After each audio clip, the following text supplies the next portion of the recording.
Welcome guys. আমরা এখন একটা ক্যালকুলেটর দেখবো, যেটা হচ্ছে বাজেট চেক ক্যালকুলেটর বলা যেতে পারে। যারা মিডিয়া বাইং নিয়ে কাজ করেন, specially Google ads, Facebook ad অথবা অন্যান্য অ্যাডভার্টাইজিং প্ল্যাটফর্ম, তাদের জন্য একটা কনসলিডেটেড বাজেট শিট প্রয়োজন হয়। তো এই শিটটা আপনাদেরকে সেই হেল্পটা করবে, এবং এটা আপনি ক্লায়েন্ট স্পেসিফিক করতে পারেন। ধরেন এটা যে ক্লায়েন্টের জন্য করলেন সেই ক্লায়েন্টের লোগো, এবং যখন নাম ইউজ করবেন তখন সেই নামটা লিখতে পারেন। ওকে। তো আমরা যদি এই ফাইলটা দেখি, তাহলে এটা আপনার জিনিসটা এরকম দেখাবে, খুব সিম্পল বাট খুব অর্গানাইজ। ওকে।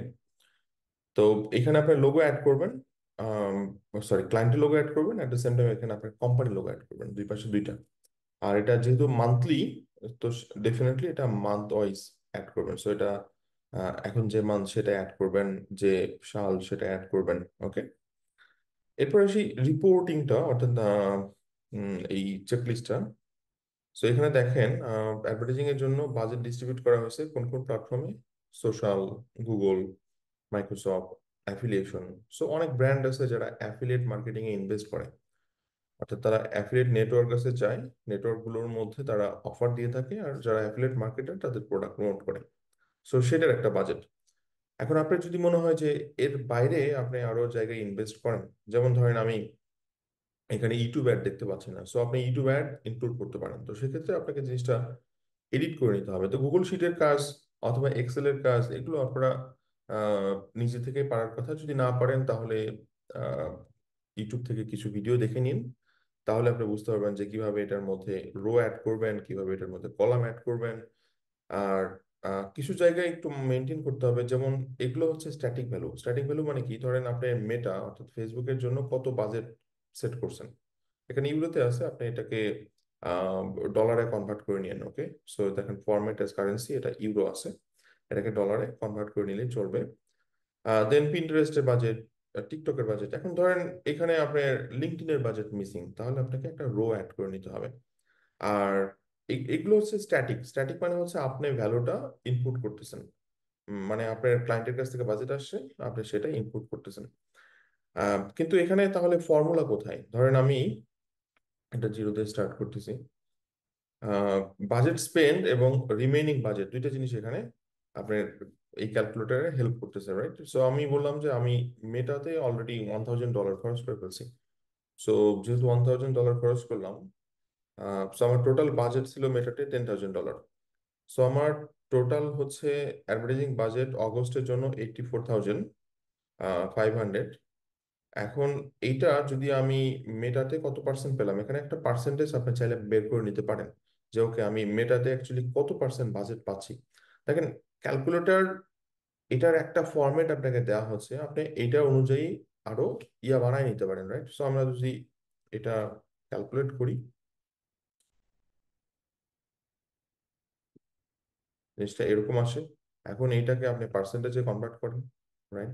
একটা পার্সেন্টেজ, তার মানে মেটাতে এইটার কত পার্সেন্ট বাজেট আসে? 11% বাজেট আসে, রাইট? সো আপনি পার্সেন্টেজে বাজেটটা ক্যালকুলেট করতে পারতেছেন।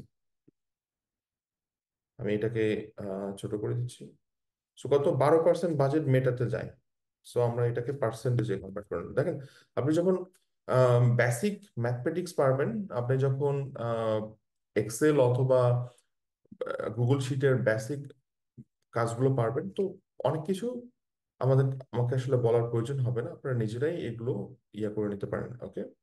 এডিট করে নিতে পারেন। সো আমরা পার্সেন্টেজ বের করে ফেললাম যে মেটার অ্যাকচুয়ালি কত পার্সেন্ট বাজেট। আমরা দেখতে চাই যে পিম্যাক্স এর কত পার্সেন্ট বাজেট। আমরা দেখতে চাই যে শপিং অ্যাডে কত পার্সেন্ট বাজেট যাচ্ছে, অর্থাৎ টোটাল বাজেটের কত পার্সেন্ট যাচ্ছে। সো এটা হচ্ছে অ্যামাউন্ট, এটা হচ্ছে পার্সেন্টেজ, রাইট? এখন আমরা কত স্পেন্ড করবো? সো ধরেন আমি আহ, ইয়াতে এখন পর্যন্ত পিম্যাক্সে ধরেন বললাম যে $5,000 আমি ইনভেস্ট করছি, তাহলে আমার কত পার্সেন্ট বাজেট এখানে খরচ হয়েছে? আমার 50% বাজেট এখান থেকে চলে গেছে। তো 50% বাজেট চলে গেল, তার মানে এইটা দেখেন অটোমেটিক হয়ে গেলো, মানে আপনার ফর্মুলা অনুযায়ী চলে আসে। তার মানে আপনি যখন কোনো কলাম অ্যাড করবেন, অবশ্যই এই ফর্মুলা শিটটা চেক করবেন। সো আই যে কলাম, সেটা ফর্মুলা অ্যাড করা হয়েছে। এবং এখানে কি ফর্মুলা? খুব সিম্পল ফর্মুলা। দেখেন, এই যে H1 divided H11 divided by F11। তার মানে এটা ভাগ করা হয়েছে এবং সেটা পার্সেন্টেজ করা হয়েছে, যেমন আমি আপনাদেরকে এখনই দেখালাম যে কিভাবে পার্সেন্টেজ করতে হয়। আচ্ছা, এখন আমার টোটাল বাজেট ছিল 10,000, তাহলে আমার এখন অ্যাকচুয়ালি রিমেইনিং বাজেটের একটা আইডিয়া দরকার। সো দেখেন, এই যে 5,000 চলে গেল, আর কত পার্সেন্ট বাজেট বাকি আছে সেটা একটা ডাটা চলে আসছে। আর এই ডেট গুলো আপনি নিজে ইয়ে করবেন যে লাস্ট চেক কবে। সো চেক ইন ডেট, আমি বললাম যে আজকে হচ্ছে এত তারিখ, তাহলে এত দিনে এই দিনে চেক দিলাম। Then last day of the month, অর্থাৎ ডেফিনেটলি প্রত্যেকটা মাস তো আর সমান দিন থাকে না। কোনো কোনো মাসে 31, কোনো মাসে 30, কোনো মাসে 28, 29, আমরা সেগুলো পাই, রাইট? তাহলে আপনি আহ, এইটা সেই অনুযায়ী সেট করতেছেন। দেন মান্থ অ্যাডভান্স, এখানে একটা ডাটা আছে, এবং নিচের দিকে আমরা দেখেন স্পেন্ড পার ডে, এ আমাকে একটা ডাটা বের করে নিয়ে আসছে। আর বাজেট স্পেন্ড এখন পর্যন্ত আমি পিম্যাক্স অর্থাৎ পারফরমেন্স ম্যাক্স এবং মেটাতে খরচ করছি এখানে 1,000, এখানে 5,000, 6,000। তাহলে পার্সেন্টেজ হিসাব হিসাব করলে টোটাল বাজেটের 7% ব্যবহার করা হয়েছে। ওকে, সো এটাকে যদি আমি 100% ধরি, এটার 7%, অর্থাৎ 84,500 ইউরোর 6,000 খরচ হয়েছে, যেটা অ্যাকচুয়ালি 7%। সো ফর্মুলা এখানে প্লেস করা আছে। এবং স্পেন্ড পার ডে, প্রতিদিন অ্যাকচুয়ালি অ্যাভারেজে কত স্পেন্ড করা হচ্ছে সেটার একটা ক্যালকুলেশন এখানে করা হচ্ছে। এখানে ইউর ইন গুড। সো মানে হচ্ছে এটা একটা বাজেট আপনি একটা বেসিক সেট করে দিয়েছেন যে এটা আমার ডেইলি বাজেট। দেন ওভার স্পেন্ডিং হচ্ছে কিনা, আন্ডার স্পেন্ডিং হচ্ছে কিনা, সেটা আপনাকে ক্যালকুলেট করে বের করে নিতে হবে, এবং আপনাকে একটা হিসাব করতে হবে। সো আপনার 84,000-কে 12 দিয়ে ভাগ করেন, তাহলে ডেইলি বাজেট আপনার অ্যাভারেজে কত সেটা আপনি এখান থেকে আইডিয়া করতে পারতেছেন। আর এগুলো জাস্ট বেসিক কিছু টার্মোলজি, যে চেক ইন ডেট বলতে কি বোঝানো হচ্ছে এই যে উপরে, then last day of the month, then month spend per day. So সেটা ক্যালকুলেশন গুলো এখানে বলা হয়েছে। সো খুব দারুণ একটা রিপোর্ট অথবা ক্যালকুলেটর বলা যেতে পারে। আপনাদের যদি প্রয়োজন হয়, এটা আমাদের হোয়াটসঅ্যাপ গ্রুপ থেকে ডাউনলোড করে নিতে পারেন। আমি হোয়াটসঅ্যাপ গ্রুপের লিঙ্কটা ডিসক্রিপশনে দিয়ে রাখবো, এবং অবশ্যই হোয়াটসঅ্যাপ গ্রুপে যে ডেসক্রিপশনটা চেক করবেন, কারণ ওখানে আরো অনেক ফ্রি রিসোর্স অ্যাড করা হয়েছে। আপনারা চাইলে প্রিভিয়াস যে সমস্ত ভিডিওগুলো বানানো হয়েছে সেই সমস্ত রিপোর্টগুলো ডাউনলোড করে নিতে পারেন। Thank you guys.